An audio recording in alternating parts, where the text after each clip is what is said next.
నమో గురుభ్యః. మనము మన భగవద్గీత భాష్యం చూస్తూ వస్తూ ఉన్నాము. మూడో అధ్యాయంలో ఉన్నాము. 13వ శ్లోకం వరకు చూస్తూ వెళ్ళాము. భగవంతుడు ఏం చెప్తున్నారంటే, కర్మాధికారులు ఉంటారు, జ్ఞానాధికారులు ఉంటారు. పైగా కర్మాధికారులను కూడా ఆయన 2 విధాలుగా చెప్తూ వస్తూ ఉన్నారు. ఎవరైతే కర్మలు చేస్తూ ఉంటారో, అయితే వారి కోసం వాళ్ళు ఆత్మ కారణాత్ వాళ్ళ కోసం వాళ్ళు సంపాదించుకుని అనుభవిస్తూ ఉంటారు. ఆత్మంభరులు, ఉదరంభరులు. వాళ్ళు కేవలము అర్థకామాల కోసం మాత్రమే కర్మలు చేస్తూ ఉంటారు. ధర్మం గురించి పట్టించుకోరు. ధర్మార్థ కామాల్లో ధర్మం కలిసి రాకపోతే దాన్ని వదిలిపెట్టి కేవలము అర్థకామాలను పట్టుకుని ఎవరైతే స్వార్థ ప్రయోజనాల కోసం ప్రవర్తిస్తూ ఉంటారో అటువంటి వాళ్ళందరూ దొంగలే అని చెప్తూ వచ్చారు. ఆ విధంగా చేసే కర్మలన్నీ పాపాలు. అటువంటి వాళ్ళు కేవలము పాపాన్ని వండుకొని తింటూ ఉన్నారు. వాళ్లకు ఆ పాపపు కర్మ వల్ల కలిగే ఫలమేమి అంటే పాపమే. వాళ్ళు పాపిష్టి వాళ్ళు అని, వాళ్ళు పాపాత్ములు, వాళ్ళు దొంగలు అని చెప్తూ వచ్చారు. అయితే ఎవరైతే ధర్మార్థ కామాల్లో అర్థకామాలు కలిసి రాకపోతే అర్థకామాల్ని వదిలిపెట్టి ధర్మాన్నే పట్టుకున్న వాళ్ళెవరున్నారో అటువంటి వాళ్ళు కూడా కర్మాధికారులే. కానీ వాళ్ళు అందులో కూడా ధర్మాధికారులు అని చెప్తూ ఉన్నారు. కర్మలు చేస్తూ ఉన్న వాళ్ళకి ఎప్పుడైతే అర్థకామాలపైన కోరిక నశించి ధర్మం కావాలన్న ఇచ్చ కలిగిందనుకోండి, అటువంటి వాళ్ళు ధర్మ జిజ్ఞాసువులు. అటువంటి వాళ్లకు వాళ్ళు చేసే కర్మలన్నీ యోగంగా చేస్తూ ఉండడం చేత చివరకు బ్రహ్మ జిజ్ఞాస కూడా కలిగేందుకు ఆస్కారం ఉంటుంది అని చెప్తూ వస్తూ ఉన్నారు. ఈలోగా ఎవరైతే కర్మాధికారులుంటారో వాళ్ళు ధర్మాన్ని వదిలిపెట్టి కేవలము అర్ధకామాలను మాత్రమే పట్టుకుని స్వప్రయోజనాల కోసమే ప్రవర్తిస్తూ ఉండడం మానేసి అసలు ఎందుకున్నాయి ఈ కర్మలు ఏమి అని తెలుసుకుని ధర్మంగా కర్మలను ఆచరిస్తూ ఉండడము అవసరము అని చెప్తూ వస్తూ ఉన్నారు. ఇతః చ అధికృతేన కర్మ కర్తవ్యం. ఈ కారణాలకింకా కర్మాధికారం ఉన్నవాడు కర్మలు చేస్తూ ఉండాలి. అది వాడికి కర్తవ్యం. ఎందుకంటే వాడి మనసు కర్మల్లో ఉన్నది కాబట్టి. అయితే చేస్తూ ఉన్న కర్మలు ఎందుకు ఏమి అని తెలుసుకుని చెయ్యాలి. జగచ్చక్ర ప్రవృత్తి హేతుః హి కర్మ. ఈ జగత్తన్న చక్రాన్ని, సంసార చక్రాన్ని ప్రవర్తింపచేసేందుకోసం మాత్రమే కర్మ ఉన్నది అని చెప్తూ ఉన్నారు.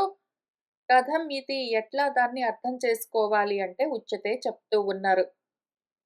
అన్నాత్ భవంతి భూతాని, పర్జన్యాత్ అన్న సంభవః, యజ్ఞాత్ భవతి పర్జన్యః, యజ్ఞః కర్మ సముద్భవః. కర్మ వల్ల ఉద్భవించేది యజ్ఞము. ఆ యజ్ఞాత్, యజ్ఞం వల్ల భవతి కలిగేది పర్జన్యము, వర్షాలు. ఆ పర్జన్యాత్, వర్షాల వల్ల అన్నము సంభవిస్తూ ఉంటుంది. ఈ విధంగా కలిగిన అన్నాత్, అన్నం వల్ల భూతాని, ప్రాణులన్నీ భవంతి, పుడుతూ ఉన్నాయి అని చెప్తూ ఉన్నారు. కర్మలు ఉంటాయి. ఆ కర్మల నుంచి యజ్ఞాలు కలుగుతాయి. యజ్ఞాల నుంచి వర్షాలు కలుగుతాయి. వర్షాల వల్ల పంటలు పండుతాయి. పంటలు పండి అన్నము కలుగుతూ ఉండడం వల్ల ఆ అన్నం నుంచి ప్రాణులు జన్మించి జీవిస్తూ ఉంటాయి అని చెప్తూ ఉన్నారు. దీని భాష్యం చూద్దాము. అన్నాత్ భుక్తాత్ లోహిత రేత పరిణతాత్ ప్రత్యక్షం భవంతి జాయంతే భూతాని. అన్నం అంటే తినబడ్డ ఆహారము. ఎవరైతే భార్యాభర్త ఉన్నారో వాళ్ళు చేసిన భోజనము ఏదున్నదో దానివల్ల రక్తము, రేతస్ కలుగుతూ ఉంటాయి. ఆ విధంగా తిన్న అన్నమే రక్తంగా, రేతస్సుగా పరిణామం చెందుతుంది. అటువంటి రేతస్ రక్తాల వల్లే ప్రత్యక్షంగా భూతాలు అంటే ప్రాణులన్నీ భవంతి జాయంతే కలుగుతూ ఉంటాయి. పర్జన్యాత్ అంటే వృష్టేః అన్నస్య సంభవః అన్న సంభవః. పర్జన్యం అంటే వృష్టి. ఆ వర్షం వల్ల అన్నము సంభవిస్తూ ఉంటుంది. యజ్ఞాత్ భవతి పర్జన్యః. ఆ యజ్ఞాల నుంచి పర్జన్యము కలుగుతూ ఉంటుంది. వర్షం కలుగుతూ ఉంటుంది. ఇదెట్లా మనకు తెలుస్తూ ఉన్నది అంటే మనుస్మృతిలో ఉన్నది. అగ్న్యౌ ప్రాస్త ఆహుతిః సమ్యక్ ఆదిత్యం ఉపతిష్ఠతే. ఆదిత్యాత్ జాయతే వృష్టిః. వృష్టేః అన్నం తతః ప్రజాః ఇతి స్మృతేః. అగ్నిలో హవనం చేసిన ఆహుతులు వెళ్ళి ఆదిత్యుణ్ణి చేరుకుంటాయి. ఆదిత్యుడి నుంచి వర్షము కలుగుతుంది. వర్షం నుంచి అన్నం పుడుతుంది. అన్నం నుంచి ప్రజలు కలుగుతారు అని మనువు కూడా చెప్పారు. యజ్ఞః అపూర్వం. యజ్ఞం అంటే అపూర్వం అనుకోవాలి. ఇంతకు ముందున్నదని కాదు ఇక్కడ అర్థం. ఎందుకు అంటే కర్మల నుంచి యజ్ఞాలొస్తాయని చెప్తున్నారు. యజ్ఞాలంటేనే కర్మలు. మళ్ళీ కర్మల నుంచి యజ్ఞాలొస్తున్నాయని కర్మలను కారణంగా యజ్ఞాన్ని కార్యంగా ఎందుకు చెప్తున్నారంటే సహచ యజ్ఞః కర్మ సముద్భవః ఋత్విక్ యజమానయోః వ్యాపారః కర్మ తత్ సముద్భవః యస్య యజ్ఞస్య అపూర్వస్య సహ యజ్ఞః కర్మ సముద్భవః. ఏదైతే ఋత్విక్కులు యజమానులు ఒక యజమాని ఉన్నాడంటే యజ్ఞాన్ని చేయిస్తూ ఉన్నవాడు ద్రవ్యమంతా సమకూర్చుకుని ధనం వెచ్చించి ఎవరైతే యజ్ఞం చేస్తూ ఉన్నాడో అటువంటి వాడు యజమానుడు. ఎవరైతే ఈయన కోసము ఈ యజమానుడి కోసము యజ్ఞం చేయిస్తూ ఉన్నారో వాళ్ళు ఋత్వికులు. ఈ ఋత్వికులు ఈ యజమాని కలిసి చేసే వ్యాపారం ఏదున్నదో దాని పేరు కర్మ. ఇప్పుడు వీళ్ళిద్దరూ కలిసి ఆ వ్యాపారం ఆ కర్మ చేస్తూ ఉంటే ఇంకా అప్పుడు అంతకన్నా ముందు లేని యజ్ఞము వాళ్ళు కలవగానే ఆ యజ్ఞం సంభవిస్తుంది. అంతకన్నా పూర్వము అది లేదు కాబట్టి అపూర్వం. ఇప్పుడు వీళ్ళిద్దరూ కలవడం వల్ల కర్మ కలుగుతుంది. ఆ కర్మ నుంచి ఈ యజ్ఞము పుడుతుంది కాబట్టి కర్మ నుంచి యజ్ఞం పుడుతుంది అని చెప్తూ ఉన్నారు. అది కర్మ సముద్భవము. ఇప్పుడు తచ్చ ఏవం విధం కర్మ కుతః జాతం ఇతి ఆహా. అటువంటి కర్మ ఎటువంటి కర్మ?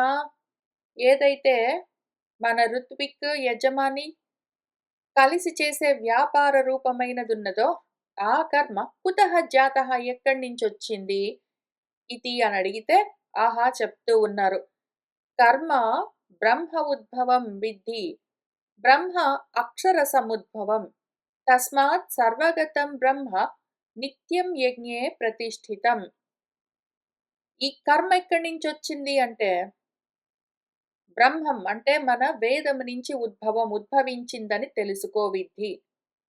ఈ బ్రహ్మము అంటే మన వేదం ఎక్కడి నుంచి వచ్చింది? అక్షరం నుంచి సముద్భవం కలిగింది అని తెలుసుకో. తస్మాత్ ఏదైతే ఈ అక్షరం ఉన్నదో అది సర్వగతమైన పరబ్రహ్మము, అది నిత్యము, అది ఎప్పుడూ యజ్ఞంలోనే ప్రతిష్ఠితమై ఉంటుంది అని చెప్తూ ఉన్నారు. దాని భాష్యం చూద్దాము. కర్మ బ్రహ్మోద్భవం. బ్రహ్మ అంటే వేదం. కర్మ బ్రహ్మం నుంచి అంటే వేదం నుంచి వస్తుంది. వేదాల్లో ఉంటాయి ఈ యజ్ఞ కర్మలన్నీ. సహ ఉద్భవః కారణం ప్రకాశకః యస్య తత్కర్మ బ్రహ్మోద్భవం విద్ధి విజానీహి. ఏదైతే ఉద్భవం అంటే కారణము అంటే ప్రకాశింపచేసేదై ఉన్నదో ఆ బ్రహ్మం అంటే వేదం నుంచి వచ్చింది. వేదమే కర్మలను ప్రకాశింపచేస్తూ ఉంటుంది అని విద్ధి తెలుసుకో విజానీహి. బ్రహ్మ పునః వేదాఖ్యం అక్షర సముద్భవం. ఈ బ్రహ్మం అంటే మళ్ళీ వేదం అన్న పేరుతో ఉంటుంది. వేదానికే ఇంకొక పేరు బ్రహ్మ. ఇప్పుడు ఈ బ్రహ్మము అక్షరం నుంచి సముద్భవం సమ్యక్గా ఉద్భవించింది. ఈ అక్షరం అంటే ఏమి? బ్రహ్మము, పరమాత్మ. అక్కడి నుంచి సముద్భవః యస్య తదక్షరం సముద్భవం బ్రహ్మ వేదః ఇత్యర్థః. ఏ పరబ్రహ్మము, అక్షర పరబ్రహ్మము పరమాత్మ ఉన్నదో అక్కడి నుంచి ఏ బ్రహ్మము అంటే వేదము కలుగుతూ ఉన్నదో అని తెలుసుకో. యస్మాత్ సాక్షాత్ పరమాత్మ ఆఖ్యాత్ అక్షరాత్ పురుష నిశ్వాసవత్ ఉద్భూతం బ్రహ్మ తస్మాత్ సర్వార్థ ప్రకాశకత్వాత్ సర్వగతం. సాక్షాత్తుగా ఏ పరమాత్మ అన్న పేరుతో ఉన్న అక్షర పురుషుడు ఉన్నదో ఆ అక్షర పురుషుడి యొక్క ఊపిర్ల నుంచే ఈ బ్రహ్మం అంటే వేదము సాక్షాత్తుగా అక్కడి నుంచే ఉద్భూతం కలిగింది. తస్మాత్ సర్వార్థ ప్రకాశకత్వాత్ సర్వగతం. సాక్షాత్తుగా ఆ అక్షర పరబ్రహ్మము యొక్క ఊపిర్ల నుంచి ఈ వేదమన్న బ్రహ్మము కలిగి అక్కడి నుంచి అన్నింటినీ పదార్థాలన్నింటినీ అర్థాలన్నింటినీ ప్రకాశింపచేస్తూ ఉండడం చేత ఇది సర్వగతమై ఉన్నది. సర్వగతమపి సన్ నిత్యం సదా యజ్ఞ విధి ప్రధానత్వాత్ యజ్ఞే ప్రతిష్ఠితం. సర్వగతమై అంతటా ఉండి కూడా నిత్యము ఎల్లప్పుడూ యజ్ఞ విధులను ప్రధానంగా ప్రవర్తింపచేస్తూ ఉండడం చేత మన వేదము యజ్ఞంలోనే ప్రతిష్ఠితమై ఉన్నది. ఆ వేదము అక్షర పరబ్రహ్మం నుంచి వచ్చింది. అక్షర పరబ్రహ్మం నుంచి వచ్చిన ఆ వేదంలో కర్మలు చెప్పబడి ఉంటాయి. ఆ కర్మల నుంచి యజ్ఞం కలుగుతుంది. యజ్ఞం వల్ల వర్షాలు, వర్షాల నుంచి అన్నం, అన్నం నుంచి ప్రాణులు. ఈ విధంగా ఒక చక్రము నడుస్తూ ఉంటుంది. ఇది ఆపడానికి వీల్లేదు. ఎంతవరకైతే కర్మలు ఉన్నాయని భావిస్తూ ఉన్న కర్మాధికారులు ఉన్నారో వాళ్లకు ఈ చక్రము నడుస్తూనే ఉంటుంది. ఇది ఆగదు.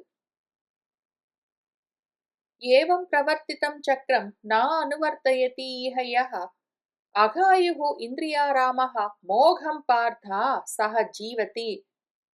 ఒక పద్ధతి ప్రకారం క్రమంగా నడుస్తూ ఉన్న సంసార చక్రాన్ని, జగత్ చక్రాన్ని ఆ విధంగా కాకుండా స్వార్థం కోసం, తన పొట్టకూటి కోసం ఎవరైతే నడిపిస్తూ ఉన్నారో అటువంటి వాళ్ళు దొంగలు, అటువంటి వాళ్ళు పాపాత్ములు అని చెప్పారు.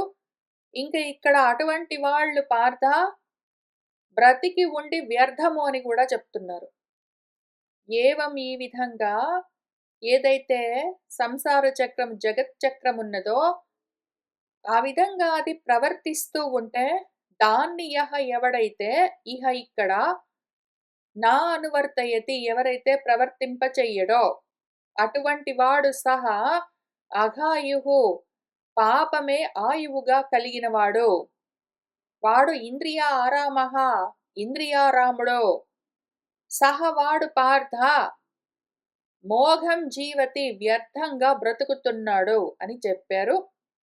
దాని భాష్యం చూద్దాము.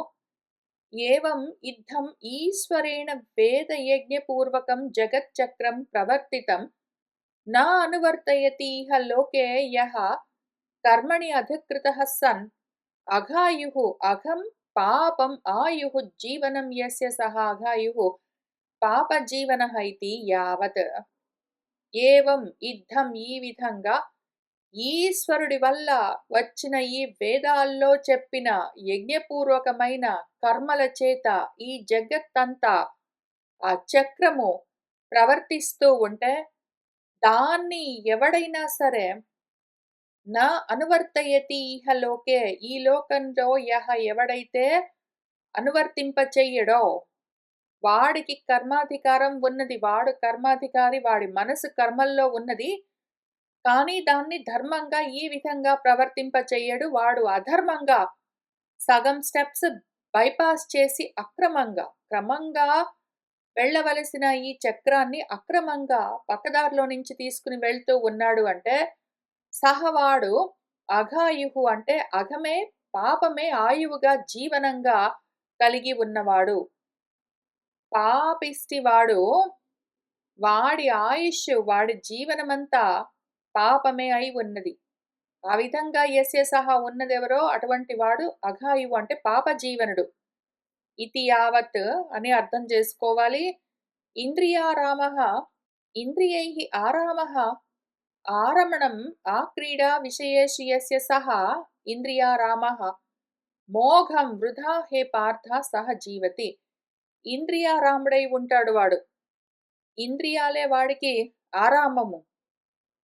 ఇంద్రియాల్లో వాడు ఆరమణము ఆశాంతం క్రీడిస్తూ ఆడుకుంటూ ఉంటాడు. ఇంద్రియాల్లోనే రమిస్తూ ఉంటాడు వాడు. విషయాల్లోనే తిరుగుతూ ఉంటాడు. ఈ విధంగా ఉన్నవాడెవడున్నాడో వాడు ఇంద్రియారాముడై ఉంటాడు. హే పార్థ సహవాడు మోఘం వృధాగా జీవతి బ్రతుకుతున్నాడు. వాడి జీవనము వ్యర్థము అని చెప్పారు. తస్మాత్ అజ్ఞేన అధికృతేన కర్తవ్యమేవ కర్మ ఇది ప్రకరణార్థః. కాబట్టి కర్మాధికారికి కర్మలు చెయ్యడము కర్తవ్యము అని చెప్పడము ఈ ప్రకరణానికి ప్రయోజనము. ప్రాక్ ఆత్మజ్ఞాన నిష్ఠాయోగ్యతా ప్రాప్తేః తదర్థ్యేన కర్మయోగానుష్ఠానం అధికృతేన అనాత్మజ్ఞేన కర్తవ్యం ఏవ ఇతి ఏతత్. కర్మణాం అనారంభాత్ ఇత్యత్ర ఆరభ్య శరీరయాత్రా అపి చ తే న ప్రసిద్ధ్యేత్ అకర్మణః ఇతి ఏవం అంతేన ప్రతిపాద్య యజ్ఞార్థాత్ కర్మణః అన్యత్ర ఇత్యాదినా మోఘం పార్థ సహ జీవతి ఇతి ఏవం అంతేన అపి గ్రంథేన ప్రాసంగికం అధికృతస్య అనాత్మవిదః కర్మానుష్ఠానే బహుః కారణం ఉక్తం తత్ అకరణే చ దోష సంకీర్తనం కృతం. కాబట్టి ఇక్కడ చెప్తూ ఉన్నది ఈ ప్రకరణంలో ఎవరికి ఉపదేశము అంటే కర్మాధికారులకు. ఆత్మజ్ఞాన నిష్ఠ యోగ్యత కలిగే కన్నా ప్రాక్ ముందు. అందుకోసము కర్మయోగాన్ని అనుష్ఠానం చేస్తూ ఉన్నవాడెవడున్నాడో వాడు ఆత్మజ్ఞానము లేనివాడు, అనాత్మ జ్ఞానం మాత్రమే కలిగి ఉన్నవాడు. కర్మాధికారి ఆత్మజ్ఞాన నిష్ఠ యోగ్యత ప్రాప్తి కోసము కర్మను యోగంగా అనుష్ఠానం చేస్తూ ఉన్నవాడు ఎవడున్నాడో వాడికి కర్మలు చేయడము అయితే వాటిని ధర్మంగా ఆచరించడము కర్తవ్యం అని చెప్తూ ఇందులో కూడా మళ్ళీ ఆయన చాలా సుదీర్ఘంగా లోతుగా విచారణ చేస్తూ వస్తూ ఉన్నారు. ఏదైతే కర్మణాం అనారంభాత్ కర్మలు మొదలు పెట్టకపోతే కర్మలు చెయ్యకపోతే అని 4వ శ్లోకం దగ్గర నుంచి ఇదే అధ్యాయంలో ఇత్యతః ఆరభ్య అక్కడ ఆ విధంగా మొదలుపెట్టి శరీరయాత్ర పిచ్చత్తేన ప్రసిద్ధ్యేత కర్మణః ఒకవేళ కర్మలు చేయకుండా ఉంటే దేహయాత్ర కూడా ఎట్లా జరుగుతుందనుకుంటున్నావు అది కూడా సిద్ధించదు అని ఉన్న ఈ శ్లోకం వరకు ఒక 5 శ్లోకాల వరకు ఇత్యేవమంతేన ప్రతిపాద్య కర్మలు చేసి తీరవలసిందే నువ్వు కర్మాధికారివి కాబట్టి, ఎందుకంటే నీ మనసు అందులో ఉంది కాబట్టి కర్మలు చేయకపోతే నీకు అసలు దేహయాత్ర కూడా ఎట్లా జరుగుతుందనుకుంటున్నావు అని అడిగి తర్వాత అయితే చేసే కర్మలు యజ్ఞార్థంగా చేసావనుకో అప్పుడు అవి నీకు తగులుకోవు. వేరే రకంగా నువ్వు యజ్ఞార్థం ధర్మంగా కాకుండా నీ స్వార్థానికి చేసుకుంటూ వెళ్ళావంటే మాత్రం ఇంకా అవన్నీ నీకు తగులుకుంటాయి, నిన్ను బంధిస్తాయని మొదలుపెట్టి ఇత్యాదిన 9వ శ్లోకంలో మోఘం పార్థ సహ జీవతి అని ఈ శ్లోకం వరకు ఉన్న ఒక 8 శ్లోకాల్లో కర్మలు యజ్ఞార్థం చెయ్యాలి పార్థ, వ్యర్థంగా బ్రతికుండడం కోసం మాత్రమే చెయ్యరాదు, అటువంటి వాడి జీవితమే వ్యర్థమైపోతుంది అని ఆయన చెప్తూ వస్తూ ఉన్నారు.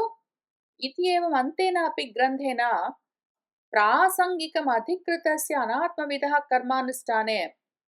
ఇంతవరకు చెప్పిన ఈ గ్రంథంలో ప్రసంగమేమి అంటే కర్మాధికారి ఆత్మవేత్త కాదు, వాడికి ఆత్మ గురించిన జ్ఞానం లేదు, అనాత్మల గురించిన జ్ఞానం మాత్రం ఉన్నది, కర్మల పైన మనస్సున్నది. కాబట్టి వాడు కర్మాధికారి అయి ఉంటే అటువంటి వాడు కర్మని అనుష్ఠించడమే మంచిది, ఎందుకు ఏమి అని ఎన్నో కారణాలు చెప్తూ వచ్చారు. అది అక్కడనే అది చెయ్యకపోతే వాడు ఆత్మజ్ఞానం లేకుండా ఉన్నాడు, అనాత్మలు మాత్రం తెలుస్తూ ఉన్నాయి, కర్మల్లో మనస్సున్నది, వాడు కర్మాధికారి అయి ఉన్నాడు, కానీ మాత్రం కర్మలు చెయ్యను అంటే అందులో ఉన్న దోషాలను కూడా ఆయన చెప్తూ వచ్చారు. నీ మనసు కర్మల్లో ఉన్నది అంటే కర్మలు చెయ్యి. చెయ్యకుండా మానుకోవడం కుదరదు ఎందుకు అని చెప్పారు. నీ మనసు కర్మల్లో ఉన్నది కానీ కర్మలు చెయ్యను అన్నావంటే అందులో చాలా దోషాలున్నాయి. ఎందుకు ఏమి అని కూడా చెప్తూ వచ్చారు. ఇంకింతవరకొచ్చేసరికి మన అర్జునుడికి ఇంకొక ప్రశ్న కలుగుతుంది. ఏవం స్థితే కిమేవం ప్రవర్తితం చక్రం సర్వేణ అనువర్తనీయం. ఈ విధంగా ఉండగా కిం మరండి గురువుగారు ఈ చక్రాన్ని అందరూ ప్రవర్తింపచేస్తూనే ఉండాలా అండి? ఎందుకంటే మీరేం చెప్పారు? ఏవం ప్రవర్తితం చక్రం యః నా అనువర్తయతి వాడు అఘాయువు మోఘం పార్థ వాడు బతికి అని చెప్పారు గదా! కాబట్టి అందరూ చేస్తూనే ఉండాలా? ఆహోస్విత్ లేదా పూర్వోక్త కర్మయోగానుష్ఠాన ఉపాయ ప్రాప్యాం అనాత్మవిదాః జ్ఞానయోగేనైవ నిష్ఠాం ఆత్మవిద్భిః సాంఖ్యైః అనుష్ఠేయం అప్రాప్తేనైవ. లేకపోతే ఇంతకు ముందు చెప్పిన విధంగా కర్మని యోగంగా అనుష్ఠానం చేస్తూ ఉన్నవాడు ఒకడున్నాడనుకో. కర్మలు చేస్తాడు వాడైతే ఆత్మ కారణానికి చక్రాన్ని సైకిల్‌ని బ్రేక్ చేసి అక్రమంగా, స్వార్థంగా చెయ్యడు. వాడు అర్థకామాల కోసం కర్మలు చేస్తూ ఉండడం వంటివన్నీ వదిలిపెట్టి, ధర్మం కోసమే వాడు కర్మలను యోగంగా అనుష్ఠానం చేస్తూ ఉండడం అన్న ఒక ఉపాయాన్ని పొంది ఉన్నాడనుకో. పాపం వాడింకా అనాత్మవేత్త. వాడికి ఆత్మజ్ఞానం కలగలేదు. అనాత్మ జ్ఞానం మాత్రం ఉన్నది. ఇటువంటి వాడు సరే ఆ జగచ్చక్రాన్ని నువ్వు చెప్పిన విధంగా ఆచరిస్తూ వస్తూ ఉన్నాడనుకో. అయితే జ్ఞానయోగేనైవ నిష్ఠాం ఆత్మవిద్భిః సాంఖ్యైః అనుష్ఠేయాం అప్రాప్తేనైవ. వీడికింకా జ్ఞానయోగం కలగలేదు. కానీ జ్ఞానయోగుల చేత ఏ నిష్ఠ అయితే, ఏ ఆత్మవేత్తల చేతైతే ఏ జ్ఞానయోగ నిష్ఠ సాంఖ్యుల చేత అనుష్ఠింపబడుతూ ఉన్నదో దాన్ని వీడు ఇంకా పొందనే లేదు. వీడికి జ్ఞానయోగం కలగలేదు. ఆత్మనిష్ట కలగలేదు. కర్మల్లోనే నిష్ట ఉన్నది. వాడు అక్కడే కర్మలు చేసుకుంటూ ఉన్నాడు అంటే ఇంక ఎల్ల కాలము వాడు ఆ కర్మలు చేస్తూనే ఉండాలా? అని 2 ప్రశ్నలున్నాయి గురువుగారు. ఒక్కటి మీరు చెప్పిన విధంగా ప్రతి వాళ్ళు ఈ సంసార చక్రాన్ని నడిపిస్తూనే ఉండాలా? లేకపోతే వాళ్ళు పాపాత్ములైపోతారు. వాళ్ళు బ్రతికుండి వ్యర్థం అన్నారు కాబట్టి, ప్రతివాడు చేస్తూనే ఉండాలా? రెండో ప్రశ్న. ఒకవేళ ఈ చేస్తూ ఉన్నవాడు కర్మాధికారి కర్మలు చేస్తూ ఉంటాడు. వాడికింకా జ్ఞాననిష్ట కలగలేదు. అటువంటి వాడు ఇంక ఎల్లకాలము చేస్తూనే ఉండాలా? ఇంక అందులో నుంచి బయటపడే మార్గం వాడికి లేదా? అని 2 ప్రశ్నలు కలగొచ్చు. ఇంక దానికి మన గురువుగారు జవాబు చెప్తూ ఉన్నారు. ఒకటేమి అంటే, ప్రతి వాళ్ళు ఈ జగచ్చక్రాన్ని నడిపించడం అన్నదేమీ ఉండదు. కర్మాధికారులు మాత్రమే చేస్తూ ఉండాలి. జ్ఞానాధికారులకు అవసరం లేదు. రెండో ప్రశ్న. మరి వీడు కర్మాధికారి ఎల్లకాలం చేస్తూనే ఉండాలా అంటే కాదు. వాడికి ఎప్పుడైతే జ్ఞానంలో నిష్ఠ కలుగుతుందో అప్పుడు వాడు కర్మల్ని వదిలిపెడతాడు. ఈ 2 విషయాల గురించి భగవంతుడు మళ్ళీ తర్వాత శ్లోకాల్లో చెప్తూ వస్తారు. ఇతి ఏవమర్థం అర్జునస్య ప్రశ్నమాశంక్య స్వయం ఏవ వా శాస్త్రార్థస్య వివేక ప్రతిపత్త్యర్థం ఏతం వైతమాత్మానం విదిత్వా నివృత్త మిథ్యాజ్ఞానాః సంతః బ్రాహ్మణాః మిథ్యాజ్ఞానవద్భిః అవశ్యం కర్తవ్యేభ్యః పుత్రైషణాదిభ్యః వ్యుద్ధాయ అథ భిక్షాచర్యం శరీరస్థితిమాత్ర ప్రయుక్తం చరంతి న తేషాం ఆత్మజ్ఞాననిష్ఠా వ్యతిరేకేణ అన్యత్ కార్యం అస్తి ఏవం శ్రుత్యర్థం ఇహ గీతాశాస్త్రే ప్రతిపిపాదయిషితమావిష్కుర్వన్ ఆహా భగవాన్. ఇతి ఏవం అర్థం అర్జునస్య ప్రశ్నమాశంక్య. ఈ విధంగా అర్జునుడు ఒకవేళ ప్రశ్న వేస్తాడో ఏమో అని అనుకుని అందుకు సమాధానంగా లేదా వా స్వయం ఏవా తనకు తానుగానే భగవంతుడు శాస్త్రార్థాన్ని వివేకంతో ప్రకాశింపచేయడం కోసం శాస్త్రం చెప్పిన విషయాన్ని ఇంకా ప్రస్ఫుటంగా వివరించడం కోసము అర్థమయ్యే విధంగా గ్రహింప చెయ్యడం కోసము ఆయన ఇంకిక్కడి నుంచి చెప్తూ వస్తూ ఉన్నారు. బృహదారణ్యకంలో ఏమున్నది? ఏతం వైతమాత్మానం విదిత్వా, ఎవరైతే ఈ ఆత్మను తెలుసుకుంటే, ఎవరు తెలుసుకోగలరు ఆత్మను?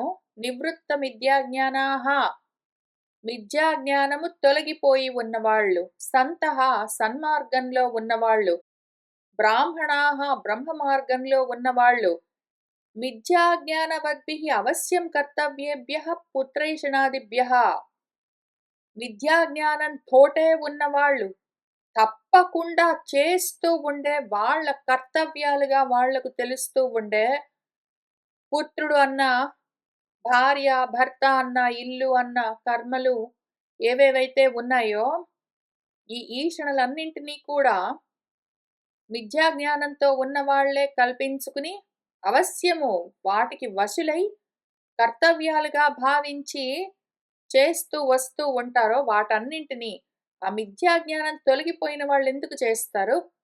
వాటిని యుద్ధాయ వదిలిపెట్టేసి ఇంక వాళ్ళు భిక్షాచర్యాన్ని, భిక్షాచర్యం ఎందుకు చేయవలసి వస్తుందంటే కేవలము శరీర స్థితి మాత్ర ప్రయుక్తం. శరీర యాత్రకు ఎంత అవసరమో అంత మాత్రంగానే భిక్షను పుచ్చుకుంటూ చరిస్తూ ఉంటారు. నతేషాం ఆత్మజ్ఞాన నిష్ఠా వ్యతిరేకేణ అన్యత్ కార్యం అస్తి. తేషాం అటువంటి వాళ్లకు, మిథ్యాజ్ఞానం తొలగిన వాళ్ళెవరున్నారో, బ్రహ్మ మార్గంలో ఉన్న వాళ్ళెవరున్నారో వాళ్ళు భార్య, భర్త, పుత్రులు, ఇల్లు మొదలైన వాటన్నింటినీ వదిలిపెట్టి కేవలము దేహయాత్రకు ఎంత అవసరమో అంత మాత్రమే పుచ్చుకుంటూ చరిస్తూ ఉంటారు. అటువంటి వాళ్ళెవరున్నారో ఆత్మజ్ఞాన నిష్ఠా వ్యతిరేకేణ వాళ్లకు, ఆత్మజ్ఞాన నిష్ఠ అన్నది కాక దానికి వేరుగా అన్యత్ వేరేది ఏ కార్యము కూడా నా అస్తి లేనే లేదు. వాళ్ళకున్నది ఒకటే పని, ఆత్మజ్ఞాన నిష్ఠ. ఇంక వేరే కర్మలు ఉండవు. ఏదైనా కర్మ ఉన్నట్టుగా అనిపిస్తే దేహము ఎంతవరకు నిలిచి ఉన్నదో అంతవరకు దాని పోషణకు ఎంత మాత్రం కావాలో అంత మాత్రమే వాళ్ళు భిక్షగా స్వీకరిస్తూ చరిస్తూ ఉంటారు. ఇది ఏవమని ఈ విధంగా శృతి మనకు వేదం చెప్పిన అర్థాన్ని ఇక్కడ గీతా శాస్త్రంలో కూడా మళ్ళీ తిరిగి ప్రతిపాదించడం కోసము ఆ విషయాన్నే ఆవిష్కరిస్తూ మన భగవంతుడు ఆహా చెప్తూ ఉన్నారు. ఆయన ఏమంటున్నారంటే, యః తు ఆత్మరతిః ఏవ స్యాత్ ఆత్మతృప్తః చ మానవః ఆత్మని ఏవ చ సంతుష్టః తస్య కార్యం న విద్యతే. యః మానవః, ఏ మానవుడు, వీడు జంతువు కాదు, వీడు మననంతో ఆత్మ విచారణ చేస్తూ ఉన్నవాడెవడున్నాడో వాడు ఆత్మరతిః ఏవా, ఆత్మనే కోరుకుంటూ ఉంటాడు, ఆత్మరతితోటే ఉంటాడు. స్యాత్, ఆత్మ వల్లే వాడికి తృప్తి కలుగుతూ ఉంటుంది, ఆత్మలోనే వాడు సంతోషంగా ఉంటాడు. తస్య, అటువంటి వాడికి ఇంకా కార్యము, వాడు చేయవలసిన పని ఏదీ లేదు. న విద్యతే, వాడికి ఇంక ఏ కర్తవ్యము లేదు. జగత్ చక్రాన్ని ప్రవర్తింప చేయడం లాంటివి ఇంకేమీ ఉండవు వాడికి, ఆత్మలోనే ఉన్నవాడికి. ఎందుకు అంటే వాడు జ్ఞాననిష్టతో ఉన్నాడు, వాడు జ్ఞానాధికారి, ఆత్మస్థితిలో ఉంటాడు, కర్మాధికారి కాదు. కాబట్టి కర్మలు చేయవలసిన పని లేదు. అందుకని జగత్ చక్రాన్ని నడిపించవలసిన అవసరం వీడికి లేదు, వాడు చెయ్యడు, వాడికి అది కర్తవ్యం కాదు. నువ్వు అడిగిన మొదటి ప్రశ్నకు, ఈ విధంగా ప్రవర్తిస్తున్న చక్రాన్ని అందరూ అనువర్తింప చెయ్యాలా అంటే కాదు. జ్ఞానంలో ఉన్న వాళ్ళకు అవసరం లేదు, కర్మల్లో ఉన్న వాళ్ళకు మాత్రమే అది కర్తవ్యం. దానికి మన శంకర్ల వారి భాష్యం చూద్దాము. యః తు, ఎవరైతే సాంఖ్యః, సాంఖ్యంలో అంటే జ్ఞానంలో ఉన్నారో, ఆత్మజ్ఞాన నిష్టలో ఉన్నారో అటువంటి వాడు ఎవడున్నాడో వాడు ఆత్మరతిః, ఆత్మని ఏవ రతిః న విషయేషు యస్య సహ ఆత్మరతిః, వాడికి ఆత్మలోనే రతి. ఏవో ఇంద్రియ విషయాల్లో వాడికి కోరిక ఏమీ ఉండదు, అటువంటి వాడు ఆత్మరతి. ఏవ స్యాత్ వాడు అట్లానే అయి ఉంటాడు. ఉండాలి. ఆత్మతృప్తః చ ఆత్మనా ఏవ తృప్తః వాడికి వాడి ఆత్మ వల్లే తృప్తి. బయట ఏవో అనాత్మ వస్తువులను చూసి వీడు తృప్తి పొందడము. ఏదో తిన్నాను గాబట్టి నాకు ఆనందము, సంతోషము, తృప్తి. ఎక్కడికో వెళ్ళాను, ఏదో చూసాను, ఏదో విన్నాను, ఇవన్నీ చేశాను గాబట్టి నాకు తృప్తి గాదు. నా అన్న రసాదిన అన్నాలు తిన్నాను, చక్కటి రుచులున్నాయి, మొదలైన వాటితో వాడికి ఏమీ తృప్తి అవసరం లేదు. ఆత్మ వల్లే వాడికి తృప్తి కలుగుతూ ఉంటుంది. సహ మానవః అటువంటి మనిషి ఎవరున్నాడో వాడు సన్యాసి. ఆత్మని ఏవచ్చ సంతుష్టః వాడు ఆత్మలోని తనలో తానే సంతోషంగా ఉంటాడు. తనలో వాడే సంతుష్టుడై ఉంటాడు. సంతోషః హి బాహ్య అర్థలాభే సర్వస్య భవతి తం అనపేక్ష ఆత్మని ఏవచ్చ సంతుష్టః సర్వతః వీతతృష్ణః ఇతి ఏతత్. సంతోషము మామూలుగా ప్రజలకు ఏ విధంగా కలుగుతూ ఉంటుంది అంటే, బాహ్యార్థలాభే బయట ఏవో పదార్థాల్ని అనుభవిస్తూ ఉంటే, వీడికి సంతోషంగా ఉన్నట్టుగా అనిపిస్తుంది. సర్వస్య అందరికీ ఇట్లానే భవతి కలుగుతూ ఉంటుంది. అయితే అటువంటి బాహ్య పదార్థాల వల్ల కలిగే ఏదో సంతోషం లాంటిది దాన్ని అనపేక్ష కోరుకోకుండా ఆత్మని తనలో తానే ఎవరైతే సంతుష్టితో ఉంటాడో సర్వతః అన్ని విధాలుగా కూడా వీతతృష్ణః వాడికింక తృష్ణ అన్నది లేదు. వాడికి ఆత్మ గురించి కూడా తృష్ణ లేదు. వాడికి అనాత్మల్లో తృష్ణ గురించిన ఆలోచనే లేదు. వాడికి ఆత్మ గురించిన తృష్ణ కూడా లేదు. అన్ని విధాలుగా అన్ని వైపుల నుంచి ఏ కోరిక లేకుండా కేవలం తన పాటికి తాను ఉంటాడో, ఎవడైతే ఈదృశః ఈ విధమైన ఆత్మవేత్త ఉన్నాడో, తస్య వాడికి ఇంక కార్యమన్నది కరణీయం చేయవలసిన కర్తవ్యమన్నది నా విద్యతే నా అస్తి ఇత్యర్థః వాడికి ఇంకా లేనే లేదు అని అర్థము అని చెప్తూ ఉన్నారు. ఇంకా ఇదే విషయము మన భగవంతుడు కొన్ని శ్లోకాల్లో వివరిస్తూ వస్తారు. ఆ శ్లోకాలను వాటి భాష్యాన్ని మనం మళ్ళీ నెమ్మదిగా చూస్తూ వెళ్దాం. ఇవాల్టికి ఇక్కడికి ఆపుతున్నాను. శుభం భవతు.